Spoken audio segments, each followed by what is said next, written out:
What's up, Comicbook.com, Walking Dead fans, guys? BD here, Charlie Ridgely. It's Wednesday. We're halfway to a new episode of The Walking Dead. We only have 2 left in Season 7's first half of the season. Any expectations for this week?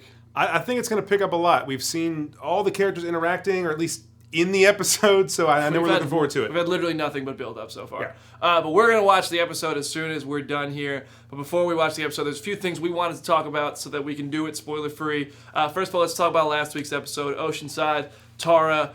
We got to go to Oceanside. We got to meet this group that was very different from how they were in the comics. It was a very slow episode. It was a lot of build, and people are frustrated. They got to pick it up at some point. Whether it's this week, next week, whatever, it has to get picked up at some point. But one positive came out of it. Alana Masterson is a champion of social media. Oh, dude, Alana Masterson had a baby recently, and some of the people in the comment sections are kind of being jerks. They're making comments about her weight and stuff like that. And I've been noticing this ever since the Season 7 trailer dropped at Comic-Con. But she went to Instagram and destroyed all those people, and in a way that was very effective. Yeah, it was very, very positive, and she maybe has the most adorable daughter of all time, if y'all just saw it there on the screen. Yeah, you can follow Alana Masterson on Instagram right there. But let's talk about the ratings now. And by the way, I want to point out, we're going to open this bad boy up right before the show's over. We got our McFarlane Toys Lucille Bat that we're going to open up in just a couple minutes, and I'm going to hit Charlie in the head with it. It's going to be great. But the ratings have totally been slipping for Season 7. They've reached a low for the lowest point since Season 3. You can see this graphic here shows you, this only goes up to 704, but 704 was the lowest ratings The Walking Dead. 705. This graphic goes to 705? Right, no, the graphic 704. 705 was the lowest since Season 3. Right. So 705 was the lowest in Season 3, and it was late in Season 3, which was when people were getting fatigued with the show, when things were getting, the governor story was getting dragged down and stuff like that. And that might tell you something about what's going on here. We're telling so many stories at 1 week at a time. That they gave Tara and Heath a whole episode when people want to see Rick and Daryl and Carol and Ezekiel. I think that the show could have been. I wrote an article yesterday, and you read through it. We both talked. We've been talking about this for a couple weeks now.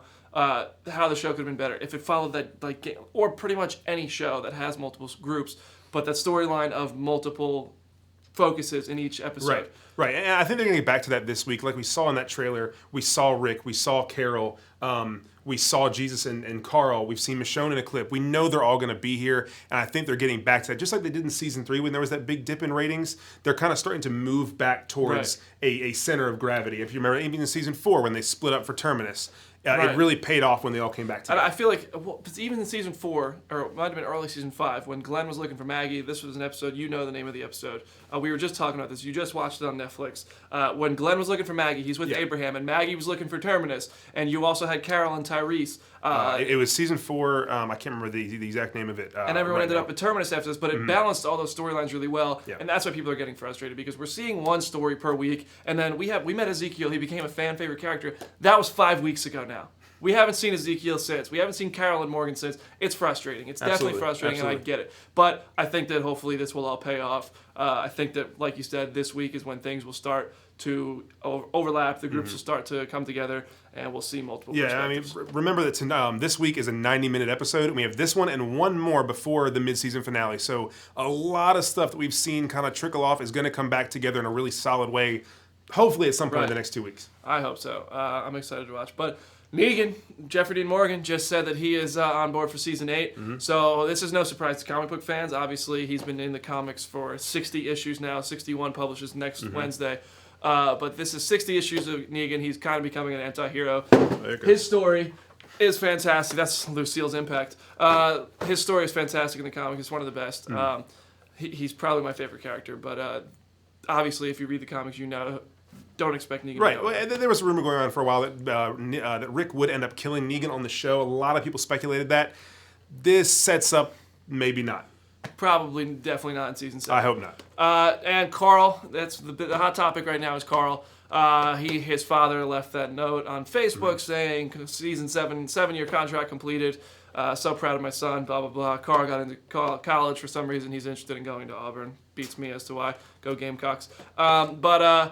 So, Tom Payne came out and talked about it.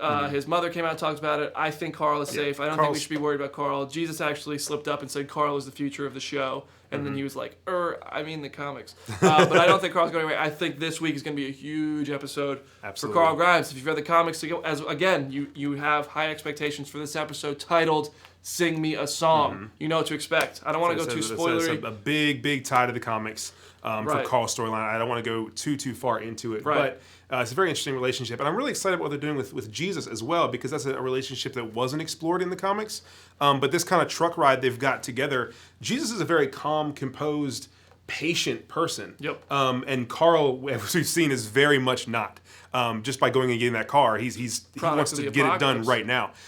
So this is going to be a really interesting dynamic to see how they want to approach the Saviors in the next couple episodes. Yeah, I think Jesus is going to hop out of that truck and Carl's going to roll solo into the sanctuary. That's just my thoughts. All right, let's take a look at the comment section. Charlie's going to pull up the comments. If you guys have questions or something you want to talk about, let us know in the comment section. We will get to it. While he does that, I'm going to take Lucille out of her package here. This is from McFarlane Toys. They sent it to us, and thank you, McFarlane. We actually have the Skybound. Hold on one second. We have the Skybound version of this, which is the comic book version, but as you can see, this is, it's got a label. Not a toy. Yeah, this is much. Don't do that. Well, we have the plastic Skybound one behind us. Yeah. This one is much heavier, much more realistic. This seriously would hurt. This is I love my Skybound one. It looks just like the comics in color, but this one looks just like Jeffrey Dean Morgan's Lucille. Maybe we could bloody it up somehow. What do you think? Not right now. Maybe not for me. So what's the comment section? All right. We got Lori Kyle wanting to know: will Carol ever find out what happened to Glenn, Abraham, and Daryl? Will Carol ever find out? Yes, I think Carol will definitely find out as soon as I put Lucille away. I think Carol will find out. I think, more importantly, this is something you wrote. Will Daryl ever find out that Maggie's still alive? But yeah, Carol and Morgan. I think Rick is going to find the kingdom in episode 7 or 8. I hope it doesn't take much longer than that, because I think we saw him leave Alexandria in episode 6. I think the destination will accidentally be kingdom. You know, in the comics, he and Jesus actually rolled to the kingdom. Jesus knew about it. In this, they're taking a much different approach with him and Aaron, but it's a very similar scenario. Maybe they just won't tell her. Maybe they'll just be like, oh no, they left. I mean, they just got tired of us. Carol has always kind of been involved in darkness. You know, they didn't tell Tyrese when Carol killed his girlfriend. Right. They didn't tell Carol's always kind of in the darker stuff. Maybe she's already in a dark place. She doesn't need any more death. Let her think they're alive. Let's see. Gene says Jesus is hot. You're not wrong. Paula Cologne says, will Spencer get killed? Will Spencer get killed? My prediction for episode 8, which AMC is not going to send us in advance. They said they're not going to. Season 7, episode 7 is the last one of the mid-season, the first half that they're going to send out, which usually means somebody dies. So, someone dies. And in the comics, I don't want to be too big of a spoiler here, but Spencer does get it. He tries. We saw him and Rick kind of going off each other. It's all set on the last episode. They're really setting this up. So we're thinking episode 8 will happen, but don't take that. They could switch it. They truth. do that. They set him up and they mislead you. They totally set us up to believe Abraham was going to get an arrow through the face, and then Denise got that. But there was no payoff on Tara finding out about Denise dying, because it happened like 9 months later and 6 weeks into season 7. So that's just part of my frustration. David Moore's got a great question. He wants to know why nobody is talking about Oceanside being introduced so early. I think that it's just a way that they're going to need the guns. They need this group. Right. And I don't think they'll be a major factor for a little while. But they're not a major factor in the comics. Right. I mean, in the comics, they're only involved in a couple of issues, and all it is a couple of people that live they live on a boat, basically, and Michonne goes out with them for a while to help fish, and they bring in supplies to trade with Hillside and with Alexandria and with the Kingdom. Yeah. And that's really the only role they play. They don't have many memorable characters. They have fish. They do have fish. All right, let's get a couple last questions have a larder, before we wrap up. Nobody has a larder. It's not a boat. I want a Lucille, Sharon, so do I. Well. But Brandon gets to keep them all. One last question? Yeah, will we see Carol and Ezekiel? Yeah, there's a lot of them. Angela Lopez. Angela Lopez says, will we see Carol and Ezekiel again this season? Absolutely. This season, yes, but from what I've heard, we might not see Ezekiel until episode 9, the mid-season premiere. It might not be this mid-season. I hope that's wrong. I really hope that's wrong. I hope that we see Ezekiel before that. I hope that if that was true, it's not too late for them to course correct, because I think it would be a huge mistake to introduce Ezekiel in episode 2 and not bring him back until episode 9. Huge mistake. But if you guys have questions, if you guys have more questions, I see the comment section is actually flying by now. There's a lot we love talking about this stuff. You can hit us up on Twitter at Charlie Ridgely, at Brandon Davis BD, and if you want all your Walking Dead hot scoops, go to Comicbook.com/The Walking Dead. That's where we flesh it out. Sunday night, I mean, we carve this stuff up. We are fans everywhere. just like you guys, but it's our job, so it's cool. So make sure you hit that up, and we'll see you guys on Sunday night for After the Dead. Thanks for watching, everybody.